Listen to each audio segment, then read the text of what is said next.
Em, jadi itu dimulai dari tahun 2017 ya. Jadi pada saat itu aku masih sekolah.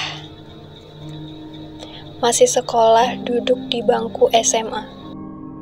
Jadi aku punya teman kan, punya seorang teman. Awalnya tuh temennya itu kayak dia biasa aja, kayak nggak ada yang aneh lah dari diri dia gitu kan. Teman aku ini seorang wanita yang cantik, pintar, terus dia disenangin sama banyak orang. Namanya itu Rizka. Kita panggil namanya Rizka aja. Jadi suatu hari Rizka ini datang ke sekolah. Dia masuk ke kelas dalam keadaan rambutnya basah kuyup, bajunya juga, tapi nggak basah sepenuhnya basah, cuman kayak kalian tahu orang yang habis lari itu bajunya basah gimana? Nah, kayak gitu. Kemudian aku bertanya dong sama Rizka ini, "Kamu kenapa, Rizka?" Aku tanya gitu ke Rizka, terus dia cuman diem aja. Padahal kita biasanya kayak dekat gitu. Walaupun kita nggak duduk sebangku, tapi kayak paling sering main itu sama Rizka ini. Nah, jadi di hari itu benar-benar bikin aku ngerasa kayak Rizka ini mungkin ada masalah sama aku. Kenapa aku nanya dia nggak jawab gitu. Abis itu pas lagi jam istirahat, aku ngajak dong Rizka, "Yuk ke kantin," gitu kan. Kayak biasa lah, aku ngajak dia. Tapi dia malah jawab geleng-geleng kepala. Jadi dia jawabnya cuman geleng-geleng doang aja. Udah. Aku makin ngerasa kayak aneh kan. Terus waktu itu juga aku ngeliat mukanya pucat. Mukanya pucat, guys. Kemudian aku pergilah ke kantin sendirian hari itu. Sampai pulang sekolah itu aku sama Rizka kayak orang yang lagi musuhan. Gak ada percakapan sama sekali, aku gak ngajak dia main lagi setelah dia geleng-geleng kepala pas aku ajak ke kantin. Udah, itu kali pertama aku ngerasa Rizka aneh. Lanjut di hari berikutnya, hari kedua setelah hari itu, Rizka datang lagi nih ke kelas. Nah, kali ini dia bersih, nggak basah gitu bajunya.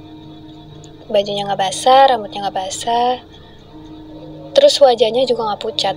Aku tanyain dong, "Rizka, kemarin kamu kenapa? Kamu sakit kemarin? Kenapa aku nanya kamu cuman geleng-geleng kepala? Terus semalam juga bajunya basah kuyup gitu." Terus Rizkanya jawab, "Semalam kan aku nggak masuk." Di situ aku kaget dong. "Hah? Serius?" Terus Rizka bales, "Iya serius, aku nggak masuk.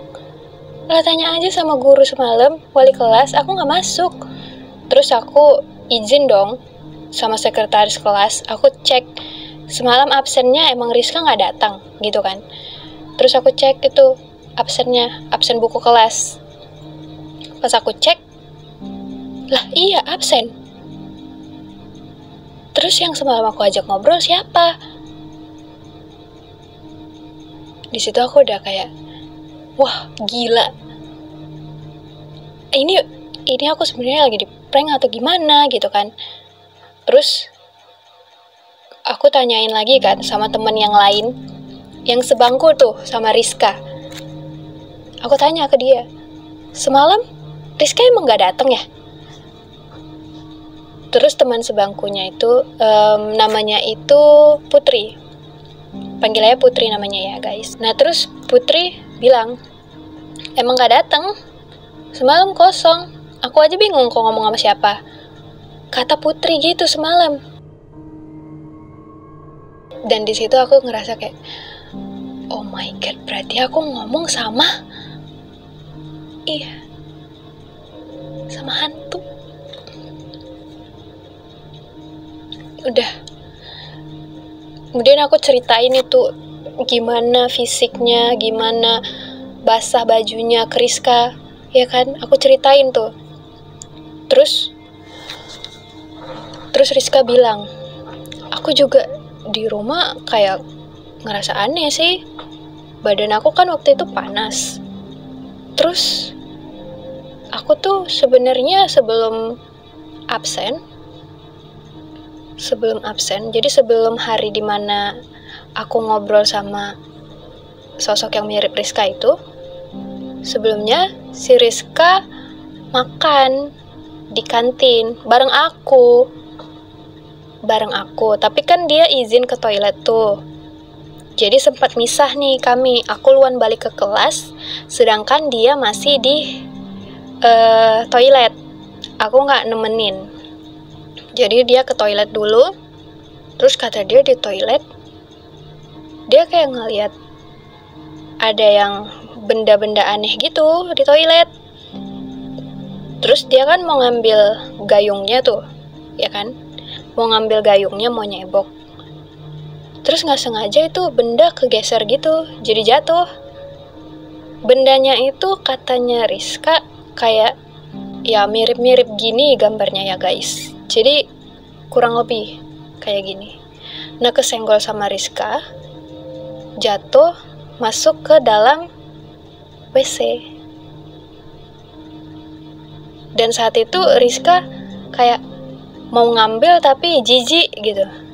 Dia pikir itu kayak benda yang gak terlalu aneh, jadi gak diambil dia, ya udah disiram dia aja udah gitu.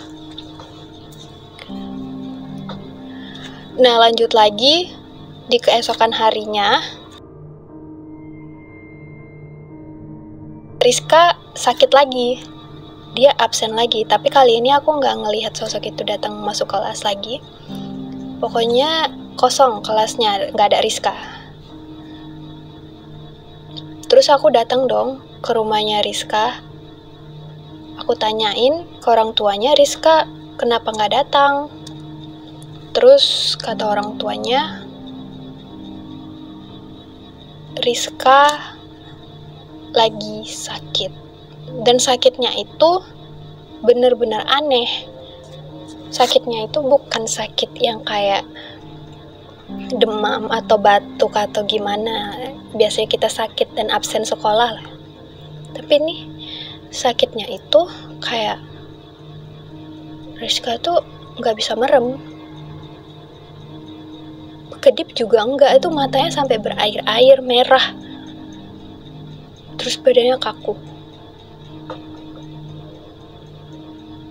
Terus pada saat itu juga datanglah seorang laki-laki, dia pakai peci, kelihatannya seperti Pak Haji atau Pak Ustadz gitu. Nah, terus aku masuk, aku ngelihat Rizka diruqyah saat itu sama Pak Ustadz. Ternyata waktu itu Rizka lagi kesurupan. Terus si Pak Ustadznya bilang ini karena Rizka membuang salah satu benda pusaka. Terus aku jawab, oh iya, Rizka semalam cerita kalau dia itu kesenggol benda kayak gini. Aku gambarin pakai tangan tuh bentuknya. Benda yang ini terus jatuhnya ke WC, terus disiram sama dia karena dia jijik ngambilnya. Terus kata Pak Ustadznya, aduh, ini sih udah sulit kalau mau ngambil benda pusakanya, harus dibongkar itu WC-nya, kata Pak Ustadz. Terus gimana? Anak saya masih bisa selamat? Masih bisa sehat lagi apa gimana ini Pak Ustadz? Kata mamanya Rizka. Terus kata Pak Ustadz, saya cuma bisa magarin aja ini sekarang. sama kita bantu doakan aja ya. Selebihnya kita pasrahkan ke Yang Maha Kuasa. Oke. Waktu itu didoain sama dibikin tenang dulu tuh Rizkanya. Lanjut lagi di keesokan harinya. Di keesokan harinya itu Rizka masuk sekolah. Terus dia cerita ke aku. Katanya dia pengen ngambil benda pusakanya itu yang ada di WC. Tapi gaya bicaranya itu gak kayak Rizka yang aku dengar. Dia kayak ngomongnya, bantu ambil benda pusaka aku yuk. Kata dia kayak gitu ke aku, tapi nadanya pelan. Aku jadi makin takut kan. Terus si Rizkanya jalan tuh keluar kelas. Aku ngikutin, dia masuk ke toilet kan. Terus di toilet itu dia langsung jongkok di WC-nya tuh. Dimasukin sama dia tangannya. Dimasukin, terus aku bilang, udah nggak ada. Aku bilang kayak gitu kan. Tuh di situ aku nyadar, ini bukan Rizka. Terus aku minta tolong tuh. Waktu itu ada teman sekelas aku yang juga lagi pengen ke toilet. Jadi ada di sekitaran situ. Aku minta tolong sama dia kan. Tolongin panggilin guru deh, gimana? Ini Rizka lagi kesurupan, aku bilang kayak gitu kan. Terus dipanggilin tuh sama teman-teman yang lain kan. Udah dipanggilin, terus datang salah satu guru yang ngerti nanganin kayak ginian. Terus datang guru, ditenangin. Terus dia pingsan. Nah, setelah itu kita di UKS. Di UKS guru ini nanya ke aku, kamu tahu Rizka membuang benda pusaka ya ke dalam WC? Katanya gitu kan. Terus aku bilang, iya bu, Rizka nggak sengaja. Terus pas jatuh itu dia kayak males gitu ngambilnya, terus malah disiram sama dia. Ya udah jadi hanyut, aku bilang kayak gitu kan. Terus kata gurunya, aduh ini sih susah banget. Benda pusaka itu rumahnya dia. Kalau misalnya rumahnya udah hancur, udah rusak kayak gitu, ya gimana dia nggak marah, kata ibu itu kan. Terus aku bilang, aku nanya dong bu, kenapa benda pusaka itu ada di dalam WC? Aku bilang kayak gitu kan. Terus dijawab guru tuh,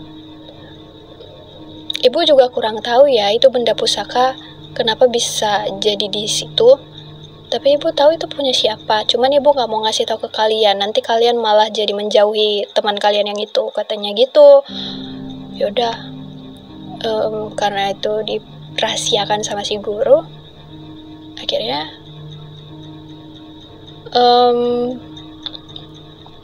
si guru minta Rizka dipulangkan ke rumahnya. Yaudah, aku waktu itu nganterin Rizka pulang ke rumah. Kemudian di sana aku ceritain ke mama sama papanya kalau Rizka kumat lagi di sekolah. Kemudian di sore harinya aku belum pulang tuh dari rumahnya Rizka karena masih khawatir kan. Terus mama sama papanya juga mamanya sendirian di rumah sedangkan papanya itu masih kerja. Jadi aku temenin dong mamanya. Takutnya kan nanti Rizka ngamuk-ngamuk gimana gitu kan. Nah, aku bantuin. Terus mamanya telepon Pak Ustadz. Telepon lagi tuh Pak Ustadznya.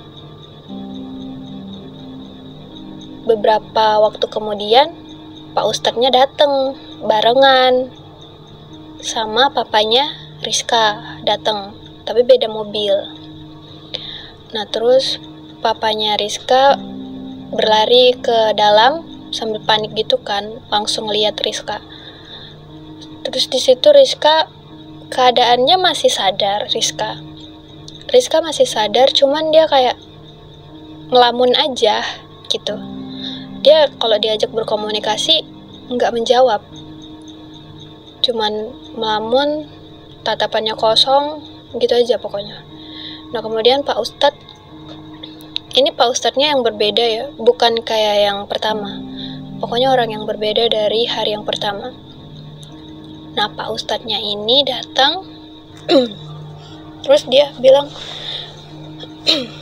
ya udah sini, saya obatin. Masalahnya,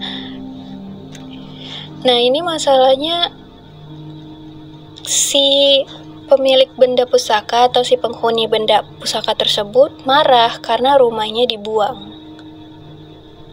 Jadi solusinya gimana? Kata papanya Rizka. Terus dijawab sama Pak Ustadz, ini sih solusinya kita harus cariin rumah baru untuk dia. Aku di situ ngelihat Rizka berbicara dengan mata yang kosong. Dia bilang, aku mau benda itu. Ditunjuk tuh sama dia. Bendanya itu Gucci yang itu tuh kata mamanya Rizka dapatnya itu dari Cina. Beli di Cina waktu itu. Jadi barang itu Gucci antik juga. Nah, terus si Rizka ini nunjukin Gucci itu kan. Aku mau yang itu.